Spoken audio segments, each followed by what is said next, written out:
بسم اللہ الرحمن الرحیم الحمد للہ رب العالمین والصلاة والسلام علی رسولہ محمد وعلی آلہ واصحابہ اجمعین، اما بعد۔ برادران ملت اسلامیہ اور پیاری بہنوں، السلام علیکم ورحمۃ اللہ وبرکاتہ۔ اس سے پہلے ہم نے آپ کے سامنے حضرت عمر کے اسلام لانے کے واقعے کو بیان کیا تھا۔ قریب زمانے میں 3 واقعات پیش آئے تھے۔ حضرت عمر رضی اللہ تعالی عنہ اسلام لائے تھے، حبشے کی ہجرت اور قریش کے ناکام ہو کر واپس ہونے کا واقعہ پیش آیا تھا، اور اس سے چند دن پہلے حضرت حمزہ کا قبول اسلام ہوا تھا۔ ان مسلسل 3 واقعات کی وجہ سے مشرکوں نے یہ سمجھ لیا تھا اور محسوس کر لیا تھا کہ اسلام کو آسانی کے ساتھ روکا نہیں جا سکتا، اسلام کو روکنا آسان نہیں ہے۔ تب انہوں نے ایک بڑی میٹنگ کی، اس میں مکے اور اطراف مکہ کے اپنے تمام دوستوں کو، مشرکوں کو بلایا اور دعوت دی، اور اس میٹنگ میں حالات حاضرہ پر غور کیا گیا۔ اس میٹنگ میں بہت سی باتیں ہوئیں۔ بالآخر یہ طے کیا گیا کہ مسلمانوں کا اور بنو ہاشم کا مقاطعہ کر دیا جائے، ان کا سوشل بائیکاٹ کیا جائے، ان سے تعلقات ختم کر دیے جائیں، ان سے لین دین، خرید و فروخت بند کر دی جائے، میل جول، شادی، نکاح، سب پر روک لگا دی جائے، اور جب تک یہ لوگ محمد صلی اللہ علیہ وسلم کو قتل کرنے کے لیے ہمارے حوالے نہ کر دیں، ان کا یہ بائیکاٹ جاری رکھا جائے۔ یہ معاہدہ ایک تحریری شکل میں لکھا گیا اور خانہ کعبہ میں لٹکا دیا گیا۔ منصور بن اکرمہ نام کے ایک آدمی نے اس معاہدے کو لکھا تھا۔ حضور اکرم صلی اللہ تعالی علیہ وسلم کے چچا ابو طالب نے اعلان کر دیا کہ محمد صلی اللہ علیہ وسلم کو مشرکوں کے حوالے نہیں کیا جائے گا۔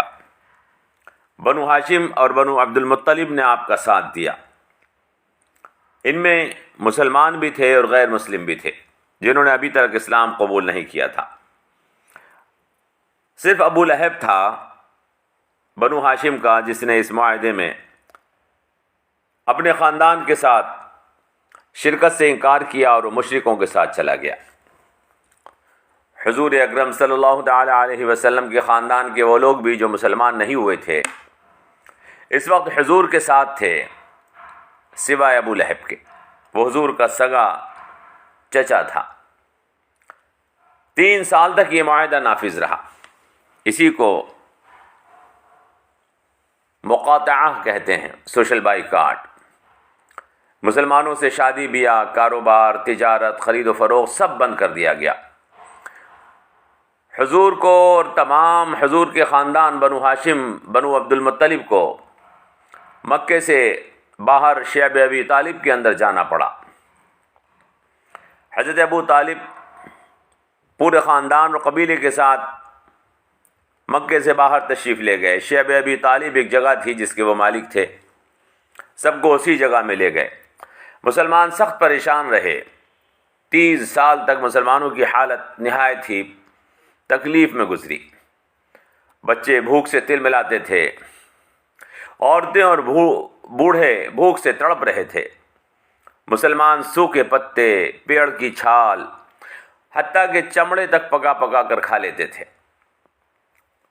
مشرک مسلمانوں کی یہ حالت دیکھتے تھے تو ان میں جو سنگ دل تھے وہ خوش ہوتے تھے۔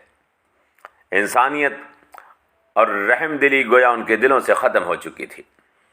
وہ لوگوں کو مرتا دیکھ کر خوش ہو رہے تھے۔ تقریباً وہ حال تھا جو آج غزہ کا ہے۔ چاروں طرف سے رسد بند، بچے اور عورتیں مر رہے ہیں اور مارے جا رہے ہیں، اور کئی سنگ دل ایسے آج بھی موجود ہیں جن کے دل نہیں بلکہ پتھر ہیں۔ وہ تڑپتے بچوں کو ان کی لاشوں پر کھڑے ہو کر قہقہے لگا رہے ہیں، مرتی ہوئی عورتوں کو دیکھ کر خوشیاں منا رہے ہیں۔ وہ معصوم انسانوں کے قتل سے اپنی دشمنی کی آگ بجھا رہے ہیں، لیکن ان میں کئی لوگ ایسے بھی تھے جن کو اس سے تکلیف تھی۔ وہ سوچتے تھے اپنے بھائیوں پر، اپنے پڑوسیوں پر، اپنے شہر کے ساتھیوں پر یہ ظلم کیوں کیا جا رہا ہے؟ کیا یہ ظلم صرف اس لیے کیا جا رہا ہے کہ وہ ایک اللہ کی عبادت کرتے ہیں؟ کوئی اپنے اللہ کی عبادت کرے تو کیا یہ اتنا بڑا جرم ہے کہ اس کو مار دیا جائے، اس کو قتل کیا جائے؟ بچوں نے تو کوئی جرم نہیں کیا، وہ تو معصوم ہیں۔ عورتوں نے کیا گناہ کیا ہے؟ وہ تو کمزور ہیں، ان کو کس بات کی سزا دی جا رہی ہے؟ ان لوگوں کے دل ترستے تھے، تڑپتے تھے کہ وہ مدد کریں، اس ظلم کے خلاف آواز اٹھائیں، مگر وہ آواز اٹھانے سے مجبور تھے کہ سرداروں نے مدد کرنے پر پابندی لگا دی تھی۔ اگر وہ مدد کرنے کے لیے آگے بڑھتے تو ان ظالموں کے ظلم کا شکار ہو جاتے۔ ان لوگوں میں جو اس ظلم کے خلاف تھے مگر سرداروں کی وجہ سے بول نہیں رہے تھے، ایک شخص حکیم ابن حزام تھے۔ یہ مسلمان نہیں تھے، یہ مشرک تھے۔ ایک دن چپکے سے کچھ سامان کھانے کا لے کر شیب ابی طالب کی طرف جا رہے تھے تاکہ ان مرتے ہوئے لوگوں کو، بھوکے مرتے ہوئے لوگوں کو، فاقہ کش لوگوں کو کچھ مدد پہنچا سکیں۔ ابو جہل نے دیکھ لیا اور روکا، منع کیا، خبردار کوئی مدد نہیں کرے گا۔ ابو البختری، وہ بھی اس وقت تک ایمان نہیں لائے تھے، مشرک تھے، کہنے لگے ابو جہل اگر کوئی بھوکوں کی مدد کرنا چاہتا ہے تو تم اسے کیوں روکتے ہو؟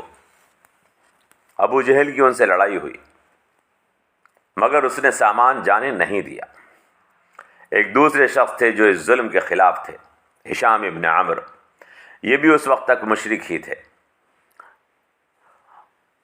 وہ زہیر ابن امیہ کے پاس گئے اور جا کر کہا، اے زہیر، کیا تم یہ پسند کرتے ہو کہ تم کھاؤ پیو اور مزے اڑاؤ اور تمہارے ماموں اور ان کی اولاد دانے دانے کو ترسیں؟ اے زہیر، کیا یہ انسانیت ہے؟ زہیر، تم انسان ہو؟ کہنے لگے خدا کی قسم اگر ابو جہل کا رشتہ دار بھوکا مرتا تو وہ ہرگز تمہاری بات نہ مانتا، تو تم ابو جہل کی بات کیوں مانتے ہو؟ زہیر کہنے لگے ہم کمزور ہیں، ابو جہل کے ساتھ سارے سردار ہیں، اگر کچھ لوگ ہمارے ساتھ آ جائیں تو ہم مدد کے لیے آگے بڑھیں گے۔ ہشام اٹھے اور مطعم ابن عدی کے گھر گئے، ان کو بھی ساتھ لیا۔ مطعم ابن عدی بھی رحم دل آدمی تھے، وہ نہیں چاہتے تھے کہ بنو ہاشم کو شہر سے باہر بھوکا مرنے دیا جائے۔ اس کے بعد ابو البختری اور زمعہ ابن الاسود کے پاس گئے اور ان سے کہا کہ اس ظلم کے خلاف جو ہمارے سامنے ہو رہا ہے ہمیں کچھ کرنا ہی ہوگا، ورنہ ہم اپنے خداؤں کو کیا جواب دیں گے؟ عزیزو، سوچنا ہے، کیا وہ خدا جس نے ہمیں پیدا کیا ہے اس بات سے خوش ہو سکتا ہے کہ اس کی مخلوق، معصوم بچے، کمزور عورتیں ہماری دشمنی کی وجہ سے بھوکے مر جائیں اور ہم مزے اڑائیں؟ کیا یہی ہے وہ انسانیت؟ اور کیا یہی ہے وہ دھرم جس کے اوپر ہمیں فخر ہوتا ہے؟ کیا کمزوروں کو بھوکا مارنا، ان پر ظلم کرنا ہی ہمارا دھرم ہے؟ نہیں، ہرگز نہیں۔ یہ کسی ایسے خدا کا مذہب نہیں ہو سکتا جس نے کائنات کو پیدا کیا ہے، جو ہوائیں چلاتا ہے، جو سورج نکالتا ہے، جو بادل برساتا ہے سب کے لیے۔ وہ خدا نہیں چاہتا کہ انسانوں کو قتل کیا جائے، بھوکا مارا جائے۔ الغرض یہ 5-6 آدمی تھے، اس معاہدے کے خلاف ہو گئے۔ ان کو اپنی طاقت کا کچھ احساس ہوا، انہوں نے کہا اس ظلم کے خلاف آواز اٹھائی جائے گی۔ جب تمام سردار جمع ہوں گے تو ہم ان سے کہیں گے کہ یہ معاہدہ غلط ہے، اس کو ختم کیا جانا چاہیے۔ زہیر نے کہا سب سے پہلے میں بات کروں گا، تم لوگ میری حمایت کرنا۔ ایک دن مشرکین مکہ کعبے میں جمع تھے۔ زہیر کھڑے ہوئے اور بولے، اے سردارو، یہ بڑے افسوس کی بات ہے کہ ہم کھائیں پئیں، نکاح کریں اور مزے اڑائیں اور ہمارے رشتہ دار بنو ہاشم، بنو عبد المطلب بھوکے مریں۔ انہوں نے کیا جرم کیا ہے؟ کیا محمد کا یہ کہنا کہ خدا ایک ہے، اس کی عبادت کرو، اس کی وجہ سے ہمارے سارے رشتہ دار بھوکے مر جائیں گے؟ سرداروں میں چاہتا ہوں کہ یہ معاہدہ ظالمانہ ہے، اس کو ختم کر دیا جائے۔ ابو جہل بولا نہیں، ہرگز نہیں، یہ معاہدہ باقی رہے گا جب تک وہ لوگ محمد کو ہمارے حوالے نہ کر دیں، تاکہ ہم محمد کو قتل کر دیں گے۔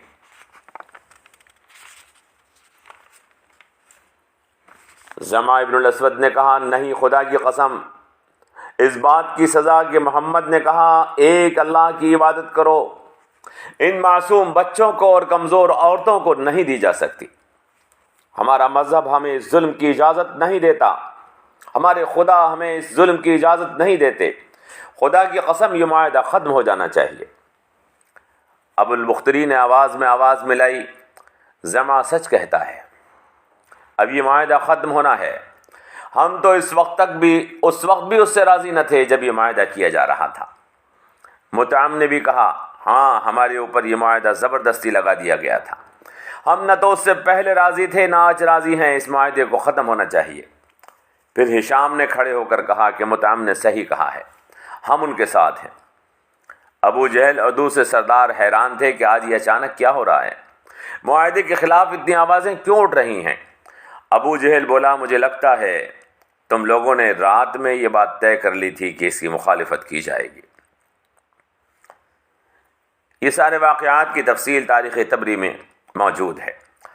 اسی دوران کی یہ بات چیت ہو رہی تھی مکے میں، ادھر شیب ابی طالب نے محمد صلی اللہ تعالی علیہ وسلم نے اپنے چچا ابو طالب کو بتایا کہ وہ معاہدہ جس کو قریش نے تیار کیا تھا اس کو دیمک نے چاٹ لیا ہے، اور سوائے اللہ کے نام کے اس کاغذ کا کوئی حصہ نہیں بچا ہے۔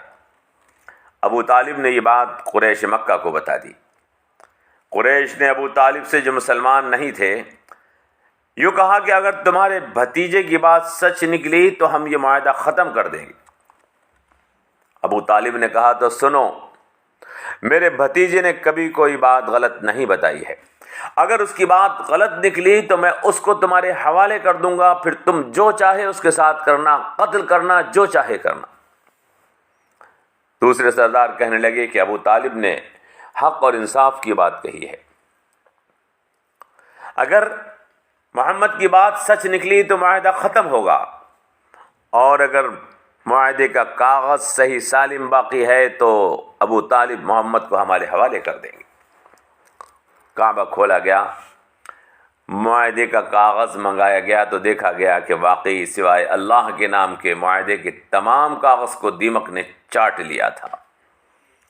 اس طرح سن 10 نبوی میں 3 سال تک قید و بند میں رہنے کے بعد، بھوک و پیاس کی زندگی بسر کرنے کے بعد اس معاہدے کو ختم کر دیا گیا۔ ابو طالب اور تمام لوگ جن میں مسلمان بھی تھے اور مشرک بھی تھے مکے واپس آئے، اور ابو طالب نے حرم مکہ میں کھڑے ہو کر کہا، بیت اللہ میں دعا مانگی، اے اللہ، یہ لوگ جنہوں نے رشتہ داروں کو توڑا ہے، یہ لوگ جنہوں نے رشتہ داری کو توڑا ہے، کمزوروں پر ظلم کیا ہے، ہماری عزتوں پر حملہ کیا ہے، ہمارے آبروؤں سے کھلواڑ کی ہے، بچوں کو تڑپایا ہے، عورتوں پر ظلم کیا ہے، اے اللہ ان سے انتقام لے لے اور بدلہ لے لے، تو ہی ان سے انتقام اور بدلہ لے سکتا ہے۔ ان واقعات کی تفصیل طبقات ابن سعد، تاریخ طبری، فتح الباری سے لی گئی ہے، اور بعض واقعات حدیث کی کتابوں بخاری، مسلم، ترمذی، نسائی، ابن ماجہ وغیرہ میں بھی موجود ہیں۔ اہل علم ان حوالوں سے واقعات کے مقام کو جان سکتے ہیں۔ البدایہ والنہایہ میں ابو طالب کا وہ قصیدہ اعلامیہ بھی موجود ہے جس میں ان واقعات کی دلیل فراہم کی جاتی ہے۔ یہ واقعات ہمیں صاف طور پر بتاتے ہیں کہ ظلم اور زبردستی سے کسی تحریک کو دبایا نہیں جا سکتا، ظلم اور زبردستی سے کسی مذہب کو مٹایا نہیں جا سکتا، بلکہ ظلم اور جبر سے ظالم جابر اپنی رسوائی کا سامان فراہم کرتا ہے، سوائے اس کے کہ ظالموں کی حقیقت کھل کر سامنے آتی ہے، ظلم اور جبر سے کسی کو کچھ حاصل نہیں ہوتا ہے۔ دوسری بات جو اس واقعات سے ہمارے سامنے آتی ہے وہ یہ ہے کہ ہر مذہب میں حتیٰ کہ مشرقوں میں بھی ایسے لوگ موجود ہوتے ہیں جو ظلم کو ناپسند کرتے ہیں۔ اللہ ظالم لوگوں کو پسند نہیں کرتا۔ ظالم لوگ چونکہ اقتدار پر قابض ہو جاتے ہیں تو ان رحم دل لوگوں کو آواز اٹھانے کی ہمت نہیں ہوتی۔ اس واسطے ایسا لگتا ہے کہ ظالم طاقتور ہو گیا ہے، ورنہ حقیقت یہ ہے کہ ظالم کبھی طاقتور نہیں ہوتا۔ کوئی بھی انسان جس کے دل میں انسانیت کا جذبہ اور رحم دلی موجود ہے وہ ظلم کو ناپسند کرتا ہے، اور ہر انسان یہی چاہتا ہے کہ ظلم ختم ہونا چاہیے، کمزوروں پر، بچوں پر، عورتوں پر ظلم رکنا چاہیے۔ اللہ نے انسانوں کا مزاج نرم اور رحم دل بنایا ہے۔ عزیزو، سب ڈاکو نہیں ہوتے، ڈاکو صرف چند ہوتے ہیں، باقی سب لوگ انسان ہوتے ہیں، اور انسان امن کو اور رحم کو پسند کرتا ہے۔ ہاں البتہ جب ڈاکو آ جاتا ہے تو انسانوں کو اپنی جان بچانے کے لیے کسی کو بھاگنا پڑتا ہے، کسی کو چھپ جانا پڑتا ہے، کسی کو خاموش رہنا پڑتا ہے۔ بہرحال ظلم وقتی ہوتا ہے، عارضی ہوتا ہے، جس کو وہ ختم ہو جانا ہوتا ہے، ظلم ختم ہونے کے لیے ہوتا ہے۔ باقی صرف امن رہتا ہے، مہربانی رہتی ہے، رحم دلی رہتی ہے، اور اسی سے دنیا چلتی ہے۔ جاء الحق وزهق الباطل ان الباطل کان زہوقا۔ حق آ گیا ہے، امن آ گیا ہے، پیار اور محبت کا ماحول آ گیا ہے، اور باطل مٹ گیا ہے، ظلم مٹ گیا ہے، اور ظلم کو تو مٹ جانا ہی ہوتا ہے۔ یہ وہ آیت ہے جو فتح مکہ کے موقع کے اوپر نازل ہوئی تھی۔ اس میں اسی بات کو فرمایا گیا ہے کہ ظلم باقی رہنے کے لیے نہیں، مٹ جانے کے لیے ہوتا ہے، اور حق باقی رہنے کے لیے ہوتا ہے، اس کو مٹایا نہیں جا سکتا ہے ظلم کے زور پر۔ اللہ سے دعا ہے اللہ تبارک و تعالی ہمیں انسانوں کی محبت اور ہمدردی، رحم دلی کے ساتھ اس دنیا میں رہنے کی توفیق عطا فرمائے، اور ظالم جو دنیا کے اندر ظلم ڈھا رہے ہیں خدا تبارک و تعالی ان ظالموں سے اس دنیا کو پاک فرمائے۔ وما علینا الا البلاغ، والسلام علیکم ورحمۃ اللہ وبرکاتہ۔